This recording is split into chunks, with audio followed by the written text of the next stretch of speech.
Bonjour, je suis le docteur Pascal Veissy et j'ai travaillé depuis longtemps, c'est-à-dire près d'une quarantaine d'années, dans le domaine des médecines naturelles, en particulier dans l'homéopathie, dont j'ai obtenu le diplôme très tôt, et ensuite en phyto-aromathérapie, dans lequel je suis diplômé depuis 1995. J'ai aussi installé l'antenne de l'école lyonnaise des plantes médicinales, l'antenne toulousaine, pour que des étudiants de la région du sud-ouest puissent venir nous rejoindre, et l'antenne fonctionne depuis une quinzaine d'années maintenant. Voilà pour mon curriculum vitae très raccourci.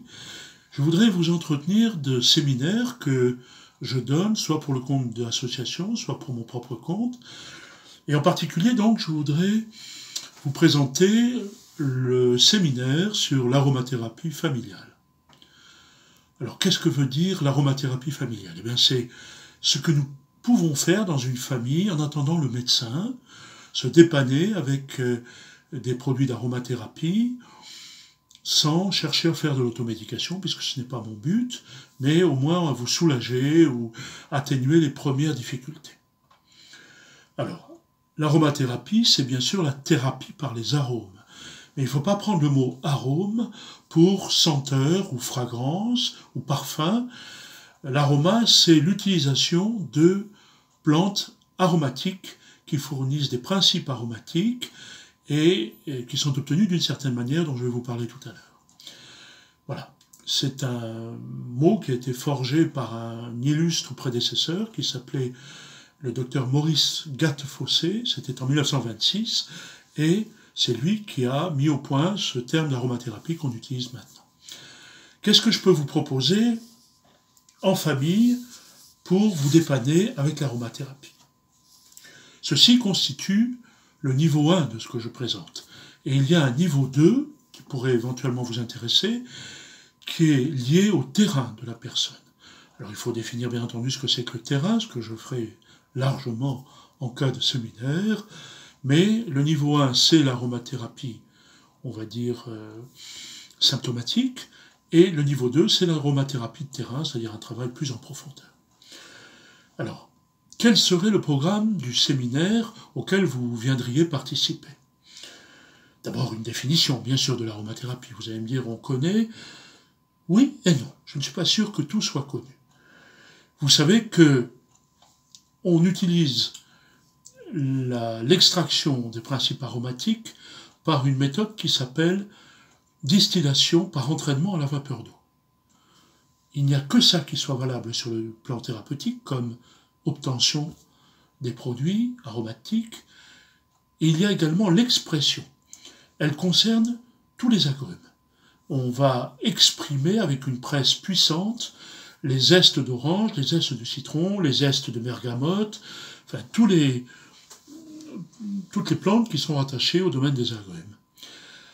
Et tout ce qui est issu de la distillation à la vapeur d'eau s'appelle huile essentielle ou hydrolat.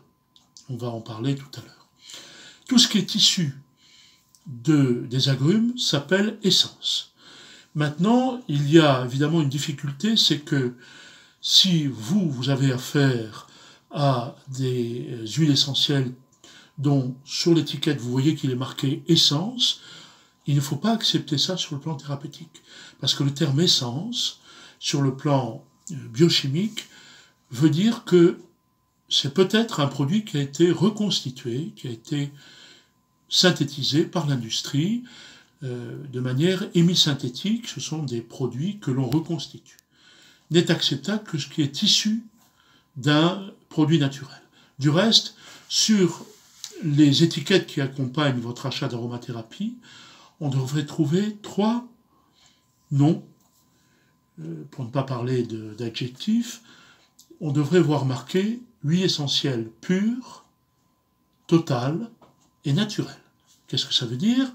Pure, ça veut dire qu'elle n'a pas été mélangée à des solvants benzéniques ou des cyclanes, éventuellement, qui rallongent la sauce, comme on dit dans le métier, c'est-à-dire qui augmentent le volume de l'huile essentielle pour faire des bénéfices, mais qui sont impropres à la consommation thérapeutique.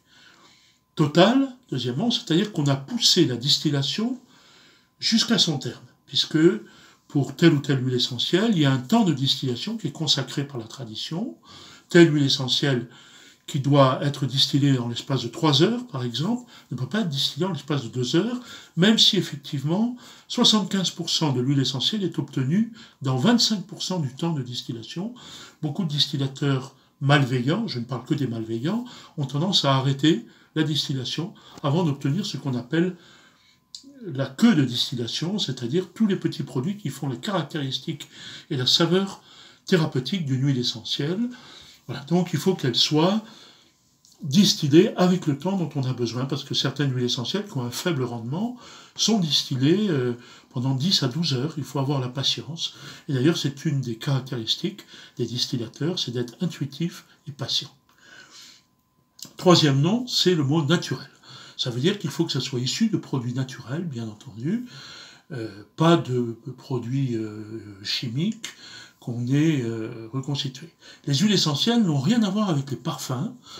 J'ai vécu moi-même près de la ville de Grasse pendant près de 20 ans, et je connais la méthode de fabrication des parfums qui se fait là-bas. Elle se fait à partir de solubilisation dans des produits chimiques. Et on en extrait ce qu'on appelle de l'absolu ou de la concrète. On les lave avec du benzène, par exemple, ou des produits alcoolisés impropres à la consommation, et on en tire des parfums. Ceci n'est pas utilisable sur le plan thérapeutique. J'ai beaucoup de respect pour le travail des parfumeurs de Grasse, ou d'ailleurs, mais vous ne pouvez pas les utiliser en thérapeutique. Alors, de cette distillation, par entraînement à la vapeur d'eau, qu'est-ce qu'on obtient? Vous savez qu'on va mettre les organes de plantes à distiller, par exemple ça peut être des fleurs. Dans ce cas-là, on obtient ce qu'on appelle une eau florale ou un hydrolat, mais ce n'est pas tout à fait la même chose. Si on met des fruits de la plante, on va obtenir ce qu'on appelle une eau de fruits. Et si on met des feuilles ou des tiges, on va obtenir une huile essentielle. À la sortie de l'alambic, puisqu'il s'agit d'un alambic, vous avez un col de cygne. Je fais le geste, c'est-à-dire un tuyau qui devient de plus en plus étroit, qui est refroidi dans de l'eau extrêmement froide pour que ce qui était sublimé en vapeur d'eau ou en vapeur d'essence se condense et tombe dans un récipient qui a un très joli nom qui s'appelle le vase florentin, où on va recueillir en bas, au fond du vase, les eaux florales ou les hydrolats, qu'on peut appeler parfois hydrosol, si vous trouvez ce nom, c'est la même chose. Et au-dessus, parce que l'huile a une densité plus légère que l'eau, on va trouver les huiles essentielles. Donc on les séparera par densité différente, et c'est tout à fait acceptable.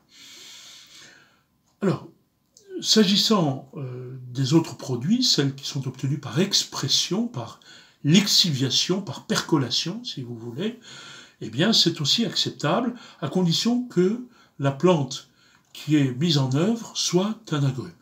On ne peut pas obtenir par expression de fruits d'autres plantes, véritables. Alors voilà ce que je voulais vous dire en préambule, ce qui sera dit et développé encore plus, parce que je vous parlerai d'obtention d'huile essentielle par d'autres méthodes qui sont la coobation, qui sont l'entraînement par d'autres huiles essentielles de densité voisine, mais je le ferai pendant le séminaire. Deuxièmement, dans ce séminaire, de quoi parlerons-nous? Eh bien, de ce que sont et ne sont pas les huiles essentielles. Elles ne sont pas des parfums, elles ne sont pas des déodorants, et elles ne sont pas des alternatives obligatoires aux antibiotiques ou aux antiseptiques. Elles ont bien d'autres vertus, même si, effectivement, on pourrait remplacer parfois les antibiotiques ou les antiseptiques par des huiles essentielles. On se retrouverait bien, puisqu'elles ont des propriétés dites antimycosiques ou antifongiques, c'est-à-dire contre les champignons, antivirales et, évidemment, bien entendu, antibactériennes.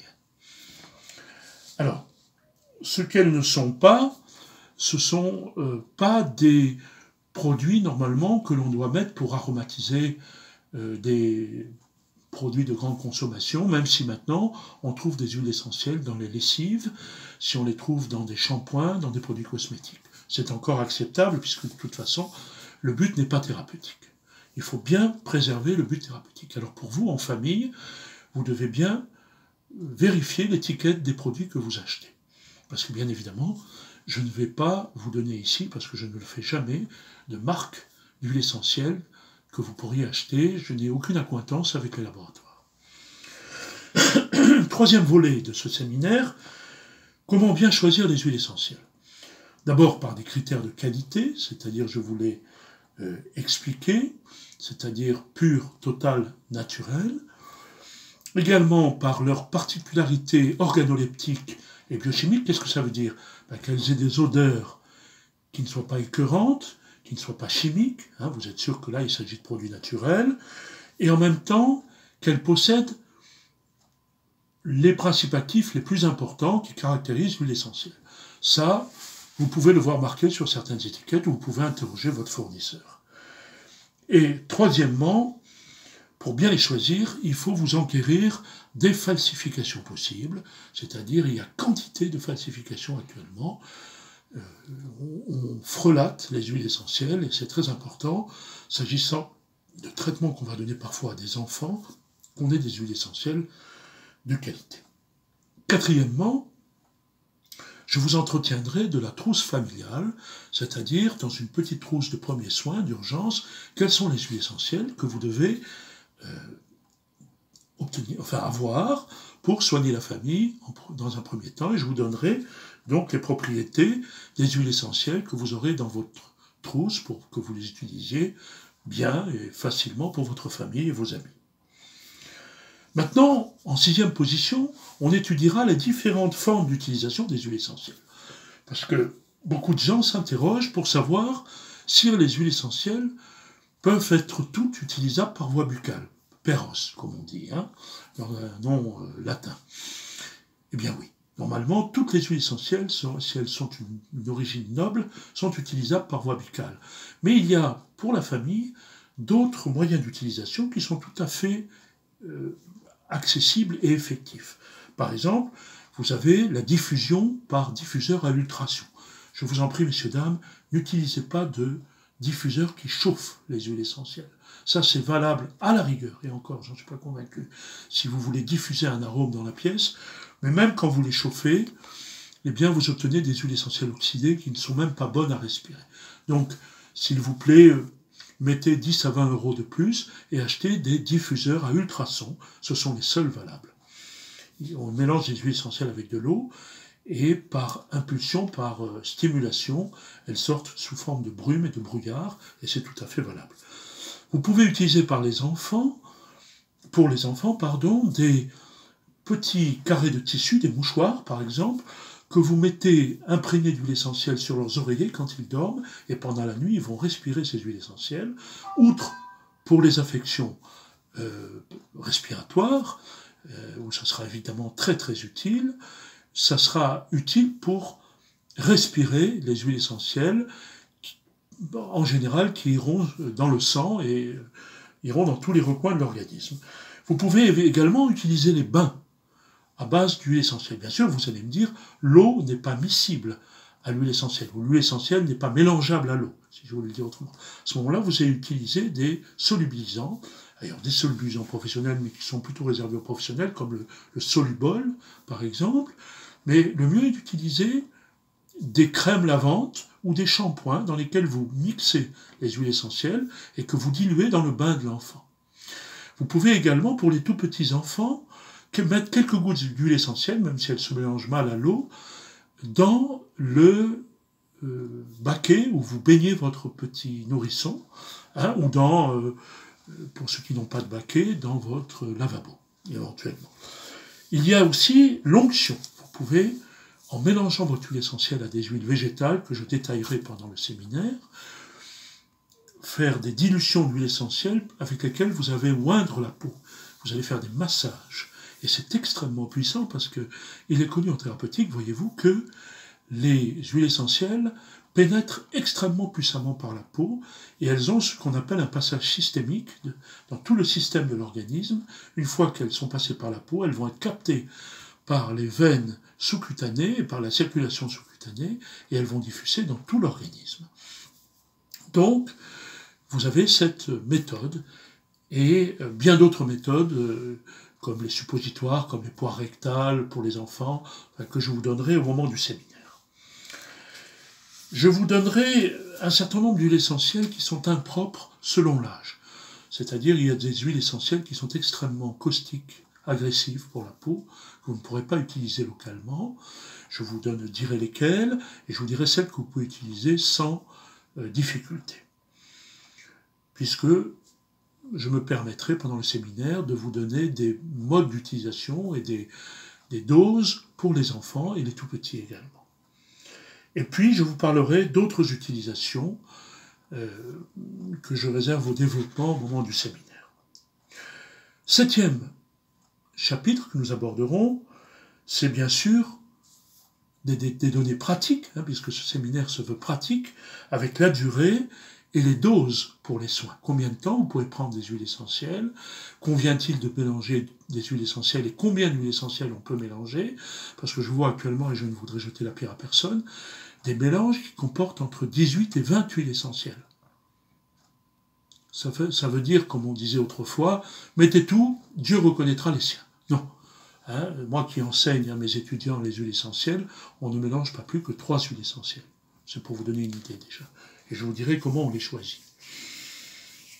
En même temps, je vous parlerai de la fabrication de parfums avec les huiles essentielles, c'est-à-dire ce qu'on appelle la note de fond, la note de cœur et la note de tête. Je vous indiquerai quelles sont les huiles essentielles qui sont les plus adaptées. Vous pourrez préparer votre propre fragrance, votre propre mélange que vous aurez dans un petit flacon diffuseur, un spray, et que vous pouvez avoir en toute occasion pour la famille, comme ça, en première urgence ou simplement tranquillement pour d'autres situations. Je rappellerai en 8e position toutes les possibilités d'utilisation des huiles essentielles et en dernier lieu, en 9e position, je ferai un chapitre réservé aux eaux florales, aux eaux de fruits et aux hydrolats ou hydrosols qui conviennent en particulier aux enfants, mais aux gens aussi qui peuvent être allergiques aux huiles essentielles. Et donc, je développerai l'utilisation de ces véhicules, en quelque sorte. Voilà, je vous convie de tout cœur à venir assister à ce niveau 1 de l'aromathérapie familiale, dont vous aurez sur ma chaîne YouTube, au nom de Pascal Vessy tout simplement, vous aurez un replay de cette vidéo et vous aurez les dates des séminaires qui vous seront accessibles à un prix tout à fait raisonnable. J'espère que ça vous intéressera. Maintenant, je vais enregistrer une autre vidéo pour vous parler du niveau 2, l'aromathérapie de terrain, et je vous donne rendez-vous dans cette deuxième vidéo. Au revoir.